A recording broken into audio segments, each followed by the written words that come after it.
Join now. No better way to kick things off in the NTT INDYCAR Series Content Days than with Pato O'Ward. Back drive the number 5 Arrow McLaren Chevrolet beginning his 6th full season. You're an old timer now. Dang. 6th full season in the NTT INDYCAR Series. 7-time race winner, of course, winning 3 times this past season. And off season, it's non-racing season is what we kind of like to call it because there is no off season in IndyCar. We're always doing something. There's always something. But anyway, Are we though? some of us are. I don't know about you. I've seen some of the social media. I've missed it. I've missed IndyCar. Well, Oh my God. have on track for sure. I've been craving getting back here. What's this been like last couple months for you? Happy New Year, everybody. Happy to be here. To me, it's been a lot of traveling. I've done a lot of hours from Nashville all the way to like December 20th, I think was my kind of first day off. So I haven't had a lot of chance to kind of chill out, but I will have some time at the end of the month, which the team has been very courteous and generous in giving me a couple weeks off. Yeah, I did a lot of traveling with the Formula One team. Obviously, it was really cool to be part of their constructors championship and seeing that. FP1 in Mexico, yeah, it feels like a whole year's worth happened in 3 months since Nashville. But yeah, it's been great, but definitely happy to be back. We'll open up for questions. For those of you joining us virtually, we've got about 15-minute window with each driver, so we'll try to take as many questions offline as we can, but the priority obviously is everyone that is here in person. We'll begin in person with Bruce Martin from Forbes and Speed Sport. Big advocate of the series, a lot of marketing. It seems that they have a partner now with Fox Sports that's really knocking it out of the ballpark. I don't know whether you've shown your commercial yet with them or not. What do you think so far of the marketing effort and the TV doing? Questions just for transcribe it. Questions about Fox Sports and the partnership they've had so far with the series. Yeah, I want to publicly state that I think what Fox and IndyCar are doing is freaking phenomenal. Like the commercial that just came out with Joseph, I think was just so well done. It's fun, it's edgy, it's it's flirting with that line where people do get engaged and you're like, hey, this is different. And I have filmed mine. I have not seen it. I don't know when it's coming out, but it was. I mean, I would say it felt like I was doing a movie shoot. I mean, it really felt like, the first time I was ever shooting a movie with, all these different scenes. And I think it's going to be a really, really cool commercial. I think you guys are going to enjoy it when you see it. So I can't wait for that. And I'm just excited to see what they come up with during the year. Like they really seem to be, first of all, on it. And secondly, they know what works, and I think that's going to be probably one of the best decisions IndyCar has ever done. I mean, ever since this news came out, I was really quick to text Bud Denker, and I said, "Man, this is freaking phenomenal! Like, congratulations!" And I think all of Penske Entertainment leadership and is super excited to be working with them, and I think their imagination is kind of coming into truth, I would say. And down the road, a new car is being developed. And what can you share with us from what you've seen of what that car will look like and what it'll do? So I know you love me giving you headlines, but I have not seen anything. I have not talked to anybody about it because I've been pretty much overseas a lot of this time, but I know there's a dinner somewhat soon, or a couple drivers are going to get together with some of the leadership that hasn't really had a chance to share with them. One of them being me, and I'm assuming I'll hear more about it, but I have no idea like what it looks like, how heavy it is, how much power it's going to have. I haven't seen anything, but I hope that it's just as good as Jay and everybody tells us like we want to be low, fat, loud, like just badass. Yeah. Nathan. Pato, I know you've had a busy offseason, as you mentioned, but I imagine there's been some reflection that you've done on this past IndyCar season. And there's been a lot of changes at your team as well. Now that you have some space from it, what do you make of the season that you put together in 2024 at Air McLaren? Inconsistent. I would say performance-wise, the good days were great, bad days were horrible.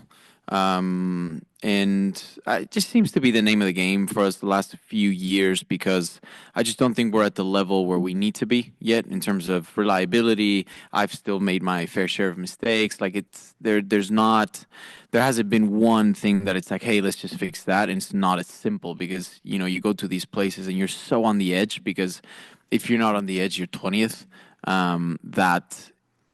Those joker cards, you will have to use them once or twice during the year, but you try and minimize that. But for us, I just think we've had too many of those instances where we're just throwing away points, really. But cleaning that up and making our bad days better will have a significant impact in how we're looking at the end of the season, really.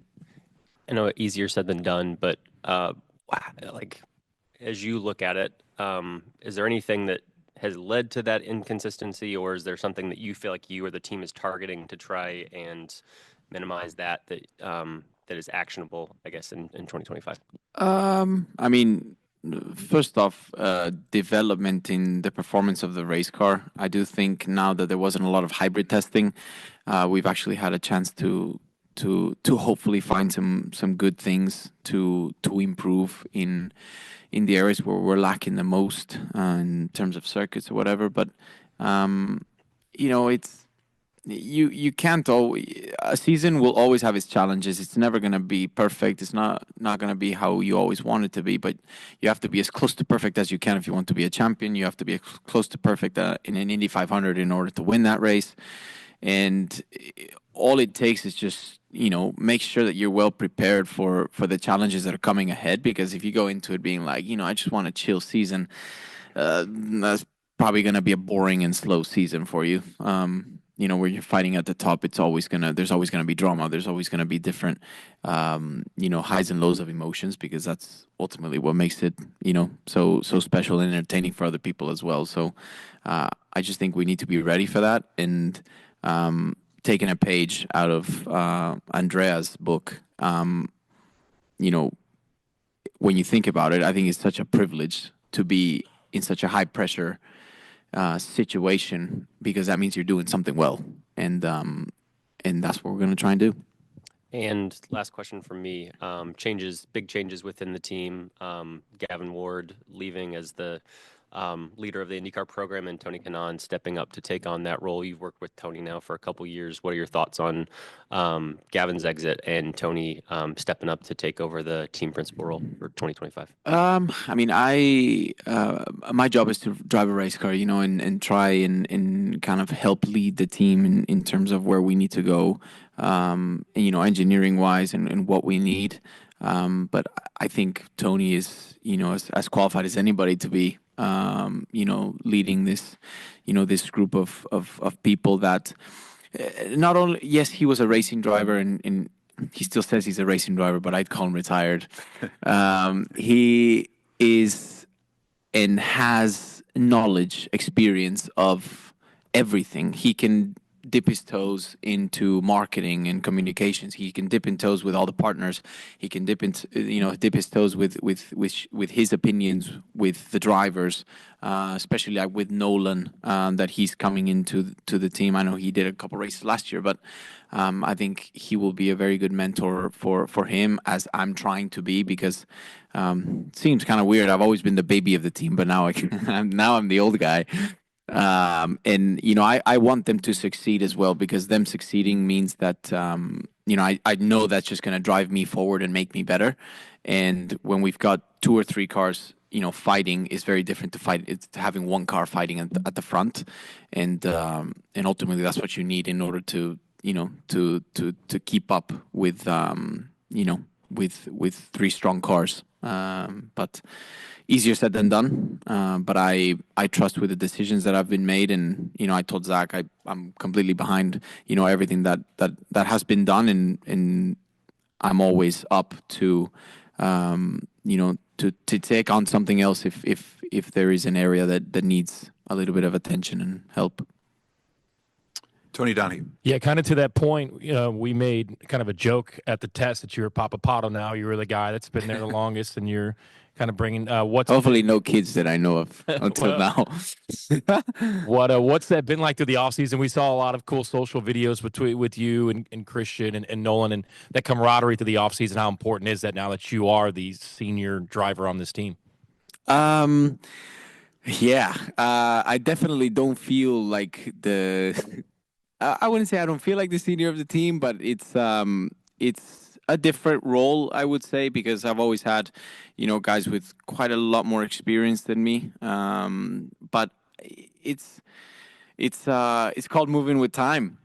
That happens. I'm 25. I'm going to turn 26 this year, and that's just something that I'm going to have to accept as time goes on. But that just means you've got more knowledge in your memory bank that you can go back on and use to your advantage whenever you need it during the championship and during the season.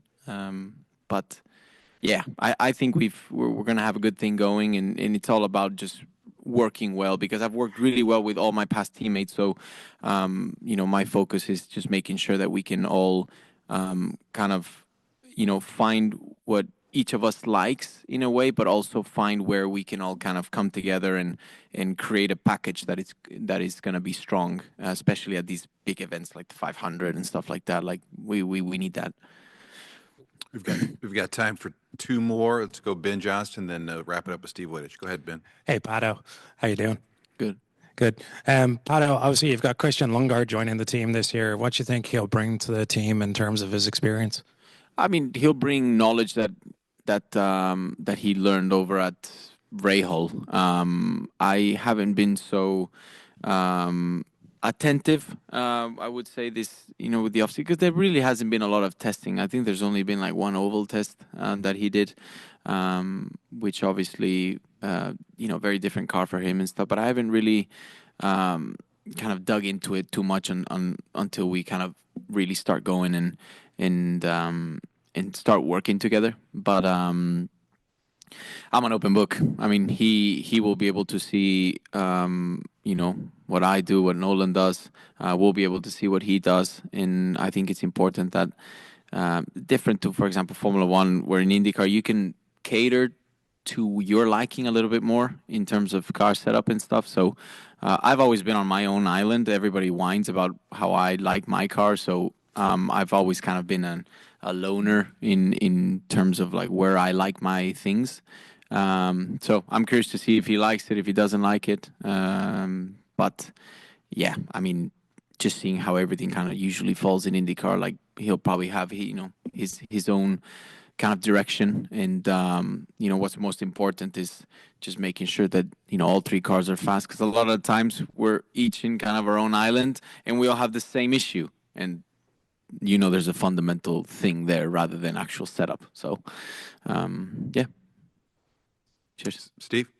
Hey, good morning. Morning. Obviously, sounds like we're moving towards a race in Mexico at some point. How huge would that be for you, and what kind of, response will the Mexican fans have? Oof, man, people are going to be pumped. I'm going to be pumped. I hope all of you are going to be pumped, because it's going to be a great event. It's going to be the best event on the calendar outside of the Indy 500.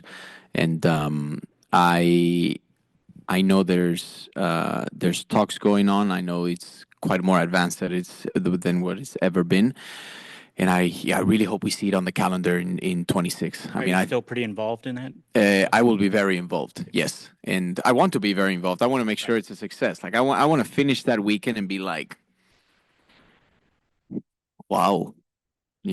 I wanted to say something else, but I'm It's fine. not this early in the morning. Yeah. And it's just it's the perfect market for IndyCar to go, and just really experience what that aficionado, that fan, can bring to the table, because it's such a special group of people. I would say just such a special community that really embraces, not just IndyCar back in the day, but Formula One, Formula E, anybody that's there, they always make it, feel so welcomed and special. And I know they're going to do just that for us. Speaking of Mexico, last year at this Content Days, you had mentioned, you took 3 weeks, a month to decompress and download. Did you get a chance to do that again this No, season? I haven't. I haven't had the chance to do that. I will at the end of this month.